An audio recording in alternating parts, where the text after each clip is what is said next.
remembering Robin Williams. We're going to do this raw, and I just really want us to have a chance to reflect on Robin Williams and how he impacted us. You guys know that he passed away earlier this week. He committed suicide and lost his life really to depression and to addiction. And we're going to get into that because I think that's the silver lining in all of this, is that there has been a dialogue sparked. You had an incredibly brave video. I want to talk about that. And then we have an update. And before we get to the update and all of that, I would love for us to just have a lighter conversation about what Robin Williams meant to us, how he impacted us, our favorite movies. Brett, do you want to start?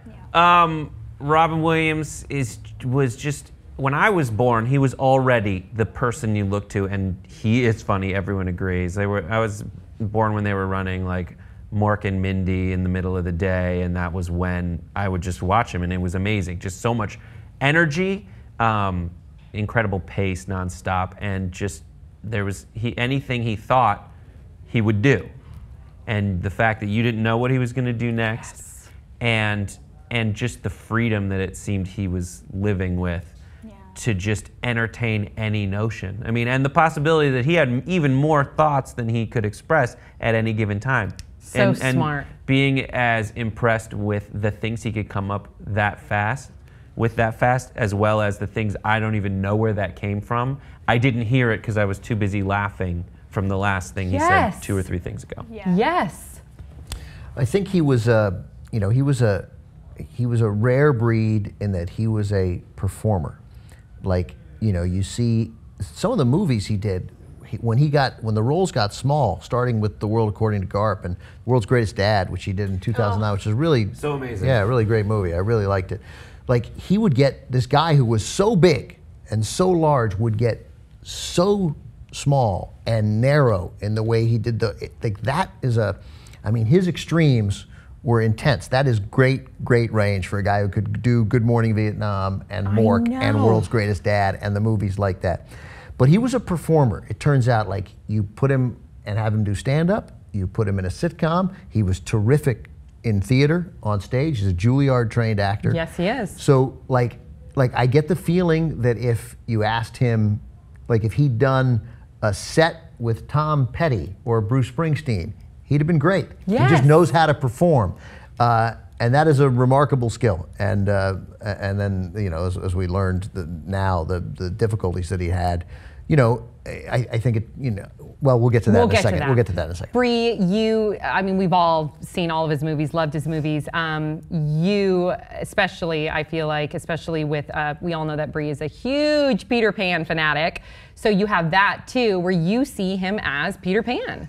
Yeah. Like I said in the video I did on Pop Trigger, I feel like I was really young when I was exposed to most of his work, so I wasn't really immersed in his comedy necessarily, but his movies, I've seen pretty much almost every single movie. And like I said, I feel like he was an extra parent in my life, and I feel like he kind of raised me to be a great person. There were so many amazing movies. I mean, like Dead Poets Society made me want to write poetry. I saw it when I was like 13 years old, and I was just like so inspired by it. And of course, Hook, obviously, like Good Will Hunting. But yeah, Dead Poets Society, 100%. Even House of D, which is, no one's probably seen it. It's David Duchovny wrote and directed it, and he's in it with his daughter. His own daughter is in it. Zelda, yeah. It's like such an incredible movie, I thought. I know a lot of people didn't like it, but he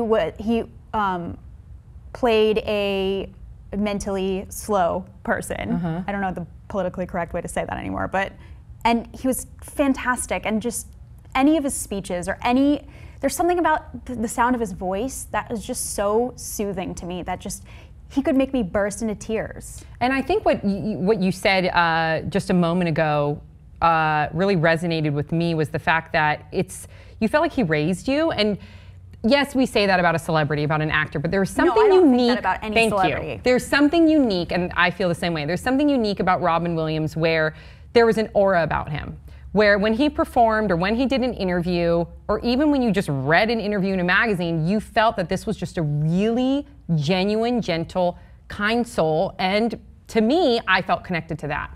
And I think, yes, arguably one of the most talented comedians, performers out there, but just a really, I've never met him, but I feel like he's one of the most genuine, kind people out there.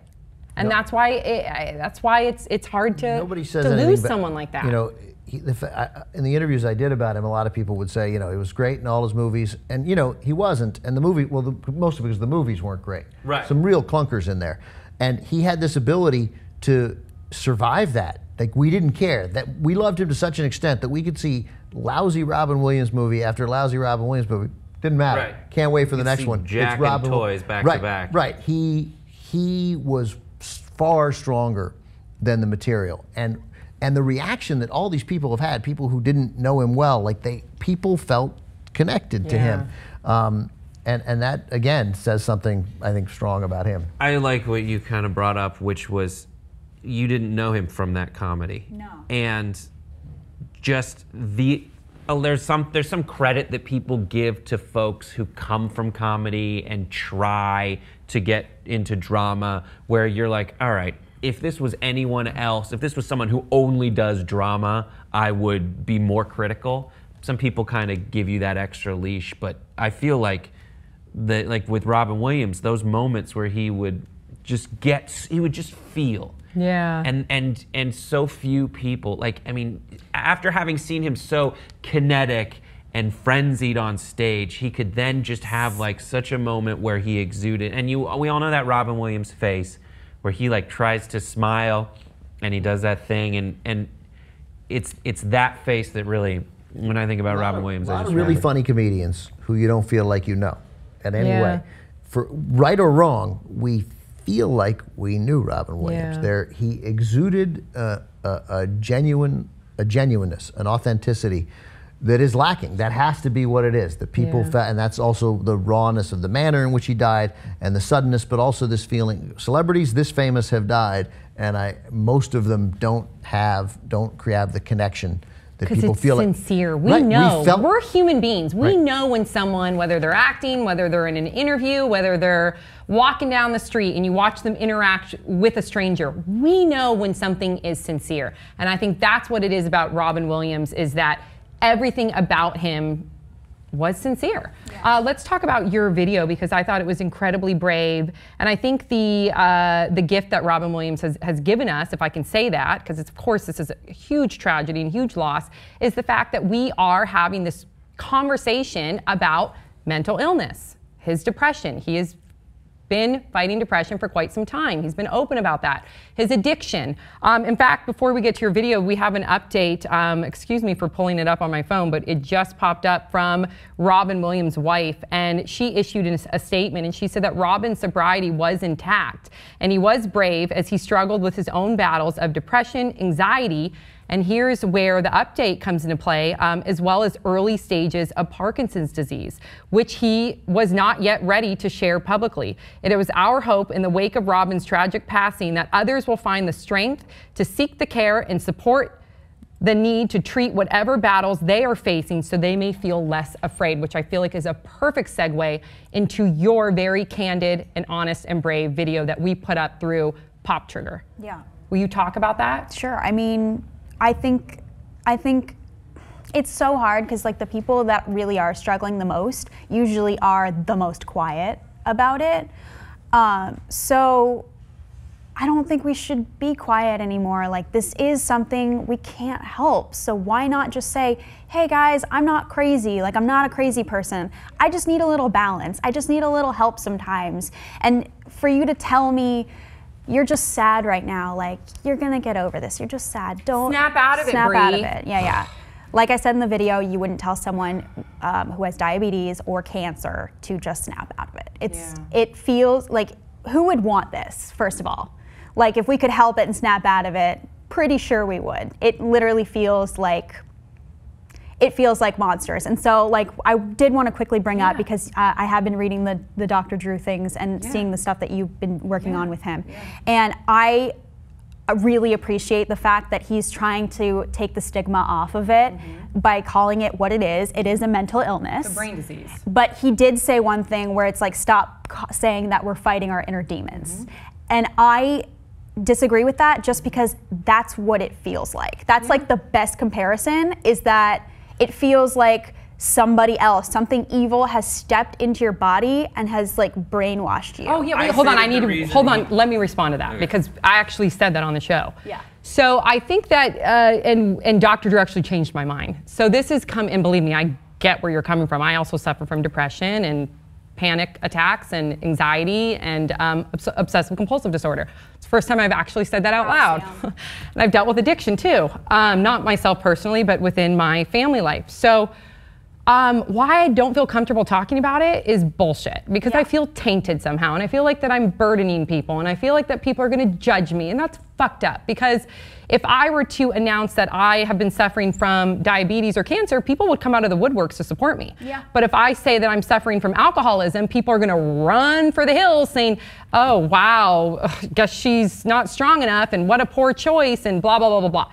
But so we brought that up on the show, and I think I said the thing that, you know, you don't know what demons that he was struggling with. And Dr. Drew's point was that we live in such a primitive mindset. So it's not the sense that you're feeling very dark and demonic, which is so true. That's the symptom that you're feeling. Yeah. It's the sense that he wants to change the language, because back in the day, you know, mental health professionals still are stigmatized.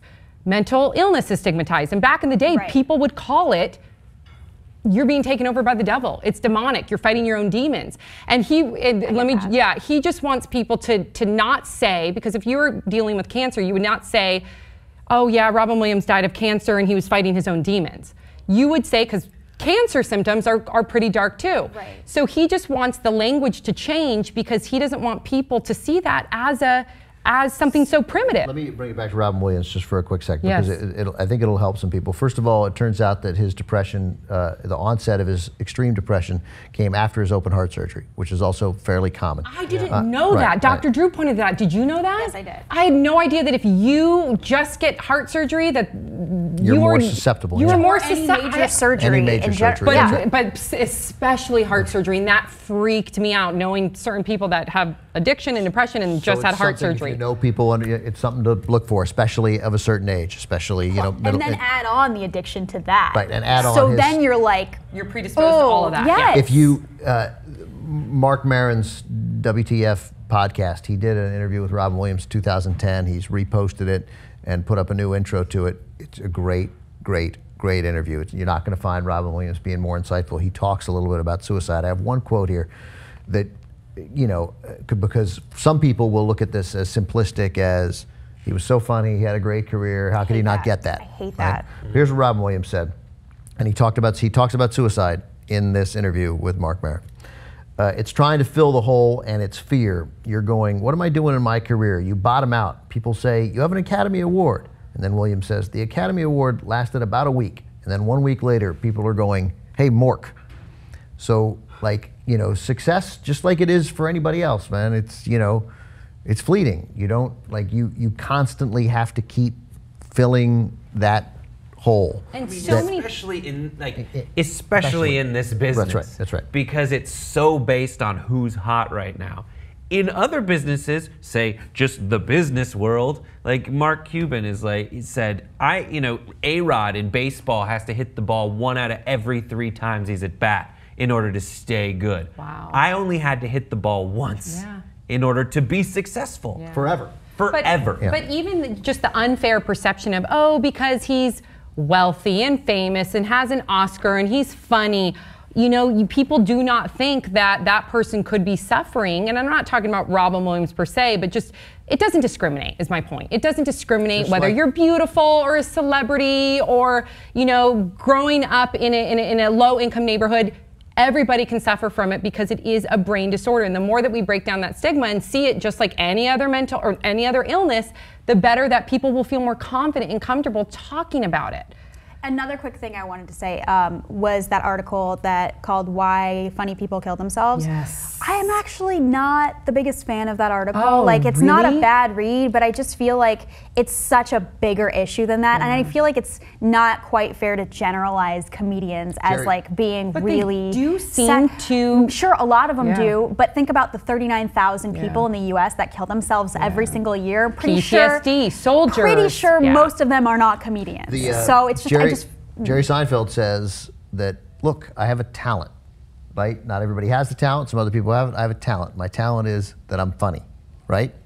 After that, just like everybody else. Yes. So I'm just as likely to be depressed or get sick or anything as anybody else. So he's with you. He doesn't buy that. Yeah. And we don't really have any empirical evidence about comedians and depression. It's just this thing we like to say. It may be a little true, but if it is a little true, if you're not a comedian, I think there's some truth to it. And I'll just say, just based on some of the comedians that I know, and we've had comedians on the show this week that have come forward, and a lot of them said that, you know, they developed the funny bone as a masquerade and a facade, as a mask to you know, mask the insecurities and the perhaps the depression that they were hiding. And then they brought up a really good point, Pauly Shore did, who's said that it's like a drug. And if you're a recovering addict, you go on stage and you get the serotonin and the adrenaline from interacting and receiving all this love from the crowd, and that is your drug. You actually are getting high off of it, and then you leave stage, and then all of a sudden that void that was just filled by that drug is gone again, and then you get this real big low. And I thought that was interesting. It's worth treating suicide differently, and you know, and as importantly or more importantly than other illnesses, because as tragic as other illnesses are, when people die of cancer, when people die of anything else, the heart attack, the heart disease, suicide, the legacy of pain that leaves on the people left behind, because they can't wrestle with it. There's headlines today already about Williams's kids, and you know, it's like, I get it. We all understand why he did it. Yeah. We don't blame him. But you're in that family, it's tough, and it's tough forever. And just don't, whatever you do, just like don't shame people for doing something like that, because it is a mental illness. And unfortunately, they think they're actually unburdening their family. That's the sad part. They actually think that by them killing themselves, they are actually providing a relief to the ones around them, and that is so heartbreaking. Or they're just in so much pain of course, that it's same like, thing. Yeah. Why should I suffer anymore? Absolutely. I'm really glad that we had this discussion. I would love for all of you guys to continue the dialogue below, and let's just continue to promote this conversation in honor of Robin Williams and honestly, for all those suffering. Really quickly, I just want to say I'm really, really proud of you right now. Thank you. It takes a lot to come forward and admit this, and it's so important that you did, so thank you. Oh, thank you for inspiring me. I'm proud of you. I'm proud of Oh my God, I love our family, and I'm proud of Brett. I'm proud of us for still masking whatever it is that's ruining us on the inside, because it takes a lot of... Right here. There we go. Okay, and we will see you guys all next time on Pop Trigger.